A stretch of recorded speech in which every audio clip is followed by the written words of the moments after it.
नमस्कार विद्यार्थी मित्रांनो, तर तुमच्यासाठी महत्त्वपूर्ण विषयावरती व्हिडिओ घेऊन आलो आहे. तो म्हणजे GMC नागपूरचा निकाल आहे, तो लागलेला आहे. सर्वसाधारण गुणवत्ता यादी आहे. त्याच्यामध्ये जवळपास ज्या विद्यार्थ्यांनी परीक्षा दिलेल्या आहे सगळ्यांची मार्क लिस्ट प्रसिद्ध करण्यात आलेली आहे. तर यासाठी तुम्हाला काय करायला लागेल, पहिलं तर इथं GMC नागपूर सर्च करा. त्याच्यानंतर रिक्रुटमेंट या टॅबवर घेऊन जायचं आहे. रिक्रुटमेंट झाल्यानंतर हे थोडं हे होईल आणि त्याच्यानंतर ती PDF भेटून जाईल. मी ती PDF तुम्हाला डायरेक्ट आता ही PDF तुम्हाला माझ्या टेलिग्राम चॅनलवरती भेटून जाईल. मी ऑलरेडी टाकलेली आहे.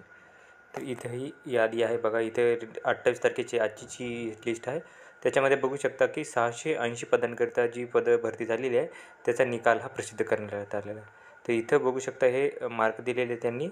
ही परीक्षा झाली होती 26, 28 आणि 4 सप्टेंबर रोजी ही परीक्षा झाली होती. आणि हा निकाल आहे कंप्लीट. 1163 पानं आहेत आणि 38,000 विद्यार्थ्यांनी ही परीक्षा दिलेली होती. तुम्हाला शेवटचं पान दाखवतो.